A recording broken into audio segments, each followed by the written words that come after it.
नमस्कार, बुलेटिन में आपका स्वागत है। मैं हूं आपके साथ जीनत सिद्दीकी। शुरुआत करते हैं खबरों की। प्रधानमंत्री मोदी आज 8 ट्रेनों को हरी झंडी दिखाएंगे। अलग अलग राज्यों से गुजरात के केवड़िया के लिए ट्रेनों का संचालन शुरू होगा। पीएम मोदी के संसदीय क्षेत्र काशी से केवड़िया के लिए भी नई ट्रेन शुरू होगी। पीएम मोदी इस ट्रेन का वर्चुअल शुभारंभ करेंगे।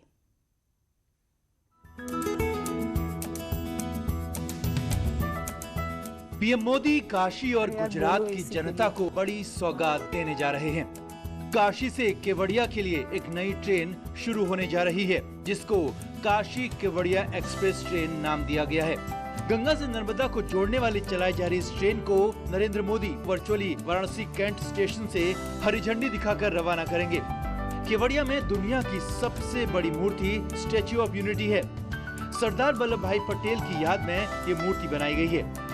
स्टैच्यू ऑफ यूनिटी के साथ केवड़िया को पर्यटन के नक्शे पर लाने के लिए इस ट्रेन को शुरू किया जा रहा है। दीनदयाल कोच दूसरी ट्रेन के जनरल कोच से बिल्कुल अलग है। इसमें mobile charging point, bio toilet और आरामदायक सीट मौजूद है। तो ट्रेन में वाटर प्यूरिफायर मशीन भी लगी है। तो 2 थर्ड एसी के डिब्बे होंगे, जिनको आम ट्रेनों से कुछ अलग बनाया गया है। अगर हम सीट के इंटीरियर की बात करें तो आपको ये दिखाएं कि ये जो सीट्स हैं, तो उसमें भी जो उनको कंफर्ट बनाने के लिए, आरामदायक बनाने के लिए, आप ये देखिए कि डबल फोम है, यानी कि डबल सीट है। इस सीट को भी आप उठा सकते हैं, मतलब ये पूरी तरीके से पोर्टेबल है। आप जैसे चाहें इसको, जब आप बैठना चाहें तो इसको पूरी तरीके से, पूरी सीट, साइड की सीट ये फोल्ड हो जाती है। इसके लिए यहाँ पर लॉक लगे हुए हैं। इंटीरियर थोड़ा सा अलग दिया गया है ताकि नई ट्रेन का फील आए, कुछ फील गुड सा लगे। इस ट्रेन के फर्स्ट क्लास एसी केबिन में भी सुविधाएं दूसरी ट्रेनों से बेहतर हैं। काशी केवड़िया एक्सप्रेस का ये एसी फर्स्ट क्लास का डिब्बा है, जिसका इंटीरियर हम आपको दिखाते हैं। ये इसके गेट्स हैं और ये अंदर की इंटीरियर, इसकी सीट्स है और तमाम सारी जो और सुविधा हैं वो हैं। साइड में ये विंडो दिया गया है सामान के लिए। इस ट्रेन के शुरू हो जाने के बाद सैलानियों को गुजरात से काशी तक का सफर और आसान हो जाएगा, जिससे काशी आने वाले सैलानी अयोध्या और प्रयागराज भी जा सकेंगे। पीएम मोदी वर्चुअल, जिसे कह सकते हैं वर्चुअल मीटिंग के जरिए, वर्चुअल बैठक के जरिए इसका वर्चुअल शुभारंभ करेंगे और ये ट्रेन काशी से केवड़िया यानी स्टैच्यू ऑफ यूनिटी को जोड़ेगी। कैमरा पर्सन पंकज सिन्हा के साथ उपेंद्र द्विवेदी, न्यूज़ 18 वाराणसी। और रवि हमारे साथ, हमारे सहयोगी जुड़े हुए हैं, उनसे बातचीत करते हैं। रवि, इस ट्रेन के बारे में बताइएगा और कितना टाइम लेगी? 2 दिन, 3 दिन या हफ्ते में चला करेगी? क्या क्या फैसिलिटीज दी गई हैं इस ट्रेन में स्पेशली? देखिए, काशी के जनता के लिए एक बड़ी सौगात है, क्योंकि जब स्टैच्यू ऑफ लिबर्टी बन करके तैयार हुई और उसे काशी के सांसद और देश के पीएम नरेंद्र मोदी का वो एक सपना था, और वो जब बन करके तैयार हुआ तो काशी की जनता की एक मांग थी कि उनका जो यहाँ से लेकर के जो केवड़िया तक का रास्ता है वो सुलभ हो, क्योंकि एक देखने की उत्साह थी स्टैच्यू ऑफ लिबर्टी की, जो दुनिया की सबसे बड़ी प्रतिमा मानी जाती है। उस रास्ता को भारतीय रेल ने सुगम कर दिया और यहाँ से केवड़िया तक के लिए इस ट्रेन का संचालन शुरू कर दिया। और गुरुवार, हफ्ते में एक दिन इस ट्रेन का संचालन किया जाएगा और गुरुवार सुबह 5 बजे भोर से लेकर के अगले दिन 9:30 बजे लगभग ये ट्रेन केवड़िया पहुंचाएगी। तो लगभग 27 घंटे का ये जो सफर है, ये केवड़िया तक का शुरुआत करेगा। और आप देख सकते हैं कि यहाँ जो माहौल की हम बात कर रहे हैं बार-बार। रवि, अगर मुमकिन है तो आप हमें तस्वीरें दिखाइए, और अगर लोगों से बात कर सकते हैं आप तो देखिए जरा एक बार। जी बिल्कुल, देखिए जो यहाँ का जो इस समय उत्साह का माहौल देख रहे हैं, यहाँ की जो पूरी पूजा पाठ अब शुरू हो गई और लगभग 10:30 बजे जो है वो पीएम नरेंद्र मोदी यहाँ पर वर्चुअल तरीके से इस ट्रेन का उद्घाटन करेंगे। तो लगभग जो अधिकारी हैं और जो स्थानीय जो लोग हैं, जो इम्पोर्टेंट जो वीवीआईपी हैं, वो यहाँ पर आना शुरू हो गए हैं और 10:30 बजे उद्घाटन के कार्यक्रम में शुरू होंगे। तो एक इस ट्रेन के माध्यम से काशी की जनता को जो एक सौगात दी गई है, तो वहीं एक सबसे बड़ी बात ये भी है कि पर्यटन की दृष्टि से भी काशी के लिए काफी महत्वपूर्ण साबित होगा, क्योंकि काशी से लेकर के गुजरात तक का जो रास्ता है वो काफी सुलभ। थोड़ी सी तकनीकी खराबी हो रही है, बिल्कुल अपडेट्स हम लेते रहेंगे। कुछ ही देर में इसकी शुरुआत हो जाएगी। बहुत शुक्रिया आपका तमाम जानकारियों के लिए।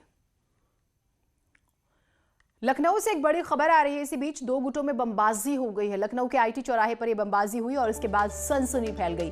सड़क पर देसी बम फेंक कर भागे दोनों गुट। पुलिस के मुताबिक सुतली बम से हुआ था हमला। बमबाजी में कोई जख्मी तो नहीं हुआ है। जांच में पुलिस जुटी हुई है। यूनिवर्सिटी के छात्रों के दो गुटों में बमबाजी हुई है। देखिए, स्टूडेंट्स का झगड़ा भी इस कदर बढ़ने लगा है कि बमबाजी जो है करने से भी ये बाज नहीं आ रहे हैं। और इस बमबाजी के बाद कुछ देर के लिए लोगों में दहशत जरूर फैल गई। तो लखनऊ के आईटी चौराहे की हम बात कर रहे हैं।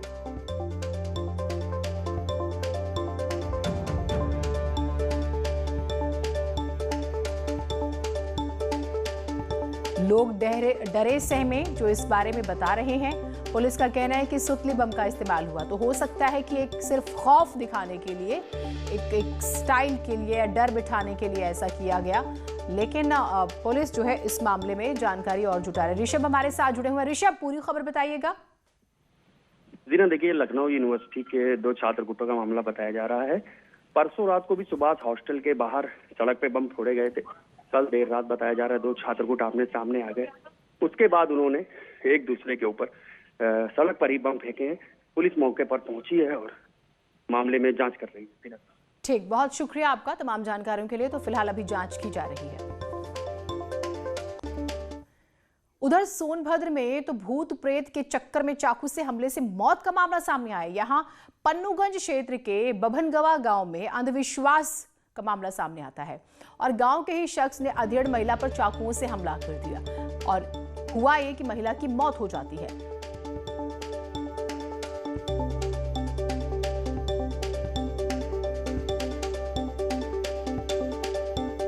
तो भूत प्रेत के चक्कर में एक महिला पर चाकुओं से हमला होता है। उसे अस्पताल में भर्ती कराया जाता है, लेकिन अफसोस उसकी मौत हो जाती है। फिलहाल पुलिस और इसमें जो शामिल लोग हैं उन तक पहुंचने की कोशिश कर रही है। वो अस्पताल में इलाज के लिए लाया गया था, जहां इलाज के दौरान उसकी मृत्यु हो गई है। ये घटना जो है अंधविश्वास और झाड़ फूक के चक्कर में कारित की गई है। जो आरोपी है विजेंद्र मौर्य, उसको हिरासत में लिया गया है, पूछताछ की जा रही है और आधा कत्ल बरामद करने के प्रयास जारी हैं।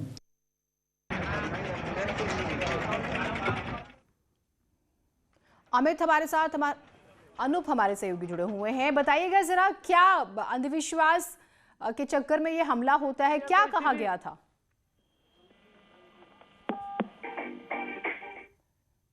शायद संपर्क नहीं हो पाया है। अमूमन आप देखते हैं कि किस तरह से लोग और रंगेश हमारे सहयोगी जुड़े हैं, उनसे बात करते हैं। रंगेश, अगर आप मेरी आवाज सुन पा रहे हैं तो बताइएगा कि अंधविश्वास में चाकुओं से हमला क्यों किया, क्या हुआ था?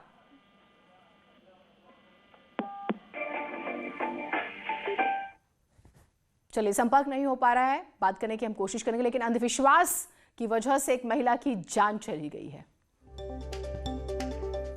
खबर बिजनौर से है। डबल मर्डर का खुलासा हुआ है। दामाद ने ही बुजुर्ग दंपत्ति की हत्या की, यानी कि अपने सास ससुर को दामाद ने ही मार डाला है।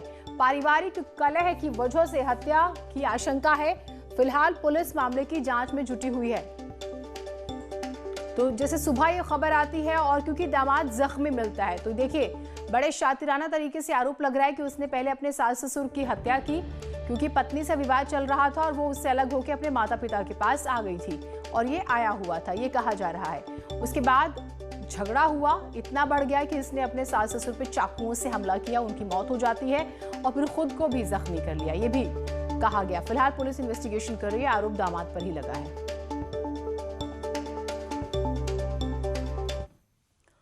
लखनऊ में तेज रफ्तार का कहर देखने को मिला है। बेकाबू ट्रक ने पुलिस चौकी में टक्कर मार दी, बुरी तरह से क्षतिग्रस्त हुई पुलिस चौकी। हादसे में बाल बाल बचे पुलिसकर्मी। पुलिस ने ट्रक ड्राइवर को हिरासत में ले लिया है। जरा ट्रक की हालत देखिए, कैसे पलटा हुआ है, किस तरह से ये रफ्तार में था, बेकाबू था और ये चौकी में ही जा घुसता है। चौकी भी बुरी तरह से क्षतिग्रस्त हो जाती है। वो तो अच्छी बात रही कि पुलिस वालों की जान बच गई।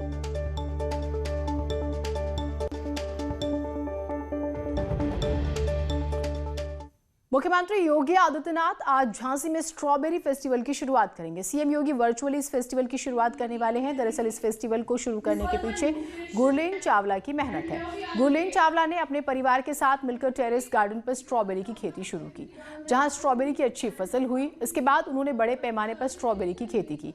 साथ ही एक संस्था का गठन किया गया जिसका नाम रखा गया झांसी ऑर्गेनिक्स। बहुत से एक्सपर्ट से सलाह ली गई, इंटरनेट पर उपलब्ध जानकारी तलाशी गई और लगभग 6-7 महीने की मेहनत और अथक प्रयासों के बाद बुंदेलखंड की माटी से स्ट्रॉबेरी की अच्छी पैदावार हुई। खुद डीएम आंध्रा वामसी और सांसद अनुराग शर्मा ने इसका संज्ञान लिया। फिर झांसी में स्ट्रॉबेरी फेस्टिवल मनाने की शुरुआत की गई। इस फेस्टिवल का मकसद ये भी है कि किसान उन्नत खेती अपनाकर आत्मनिर्भर बन सके। फसल की पैदाइश के संबंध में जो अफवाहें जो फैली है उस चीज़ों को दूर करने के लिए एक नया प्रयोग है। जैसे झांसी जनपद में धान, गेहूं, दलहन, तिलहन और मूंगफली की पैदाइश होती है। उसके साथ साथ यहाँ पे अदरक का भी पैदाइश होती है और स्ट्रॉबेरी एक नया फसल है जो हॉर्टिकल्चर उद्यान विभाग से संबंधित, यहाँ पे उसका भी पैदाइश होती है। और इसके संबंध में ये कहना है कि स्प्रिंकलर और ड्रिप इरिगेशन के माध्यम से इसकी फसल की पैदाइश हम लोग और अच्छी तरह से बेहतर करा सकते हैं। कि पहली बार एक प्राइवेट एंटिटी मतलब एक परिवार कोशिश कर रहा है कि एक नया फल आएगा और उस तरीके का फल जिसमें सबसे ज़्यादा वैल्यू एडिशन होता है और सबसे ज़्यादा महंगा बिक सकता है। तो उसकी वजह से झांसी की जैसी धरती पर अगर हमने एक नया उत्पाद खड़ा कर दिया तो हमारे किसान भाइयों को रेगुलर एमएसपी या ऐसी चीज़ों पर रिलाई नहीं करना पड़ेगा, वो नई चीज़ें बेच सकते हैं बाजार में। शनिवार को दुनिया की अब तक की सबसे बड़ी वैक्सीनेशन ड्राइव की शुरुआत हुई। पहले दिन तकरीबन 1,91,000 फ्रंटलाइन वर्कर्स को टीके लगाए गए।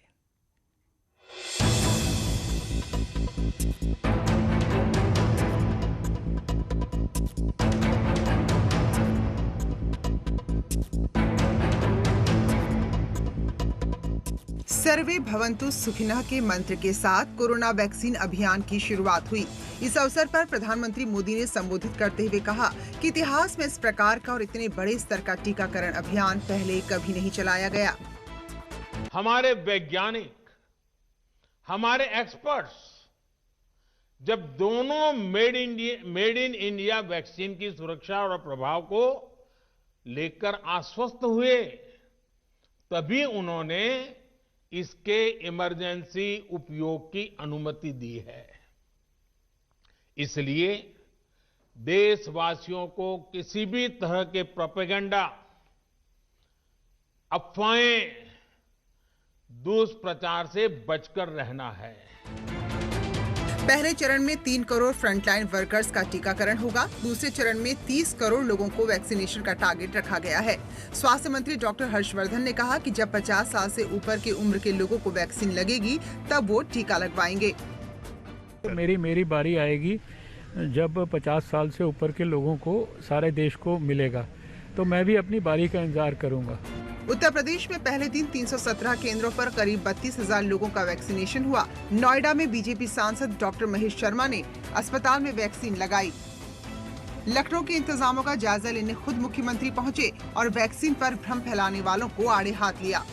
कि जब देश कोरोना के खिलाफ इस जंग को अंतिम विजय की ओर लेकर जा रहा है, कुछ निहित स्वार्थी तत्व जो अफवाह फैलाने का कार्य कर रहे हैं, उन सब से सतर्क रहने की आवश्यकता है। वैक्सीन न लगवाने वाले बयान पर समाजवादी पार्टी के राष्ट्रीय अध्यक्ष अखिलेश यादव ने अब यू टर्न ले लिया है। उन्होंने कहा कि वैज्ञानिकों की क्षमता पर सवाल नहीं, लेकिन मैं ये पूछना चाहता हूं कि गरीबों को वैक्सीन कब तक मिलेगी। वैक्सीन को लेकर के न केवल हमें चिंता थी, जिसको आपने बहुत प्रचार किया, आपने नहीं, भारतीय जनता पार्टी ने, और अब वैक्सीन आ गई है। कभी साइंटिस्ट, एक्सपर्ट्स या डॉक्टर्स या जो वॉलंटियरी लोग हैं उनका हमें कोई शिकायत नहीं है। सवाल ये है कि गरीबों तक कब पहुंचा देंगे और गरीबों को फ्री देंगे कि नहीं देंगे। कोरोना के खिलाफ दुनिया के सबसे बड़े वैक्सीनेशन अभियान को लेकर जिस तरह से लोगों में उत्साह देखने को मिला, उससे साफ लग रहा है कि वैज्ञानिकों की मेहनत रंग लाएगी और कोरोना भारत छोड़ने को मजबूर होगा। Bureau report, news 18। श्रीलंका के राष्ट्रपति महिंद्रा राजपक्षे ने भारत में वैक्सीनेशन शुरू होने पर पीएम मोदी की तारीफ की है, जिस पर पीएम मोदी ने श्रीलंका के राष्ट्रपति का आभार जताया। प्रधानमंत्री मोदी ने ट्वीट किया, हमारे वैज्ञानिकों और फ्रंटलाइन कार्यकर्ताओं के अथक प्रयासों ने इस महामारी के खिलाफ लड़ाई में महत्वपूर्ण भूमिका निभाई है। स्वास्थ्य और रोग मुक्त दुनिया के लिए वैक्सीनेशन अहम साबित होगा।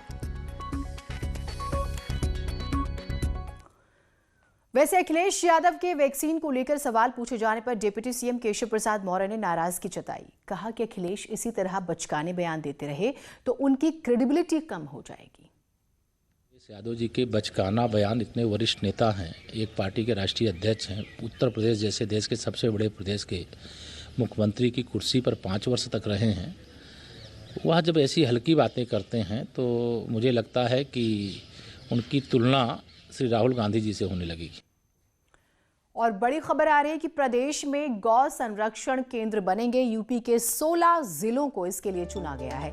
16 जिलों में 20 गौ संरक्षण केंद्र बनाए जाएंगे। बेसहारा गौवंश के लिए ये केंद्र बनेंगे। वो जिले आपको बता दें, इटावा, कानपुर देहात, बस्ती में ये केंद्र बनेंगे। अलीगढ़, बरेली, अयोध्या में भी ये केंद्र बनाए जाएंगे। अनामिका हमारे साथ जुड़ी हुई हैं। अनामिका, बताइएगा इस केंद्र के बारे में, किस तरह से ये काम करेगा ताकि गौवंश महफूज रहे।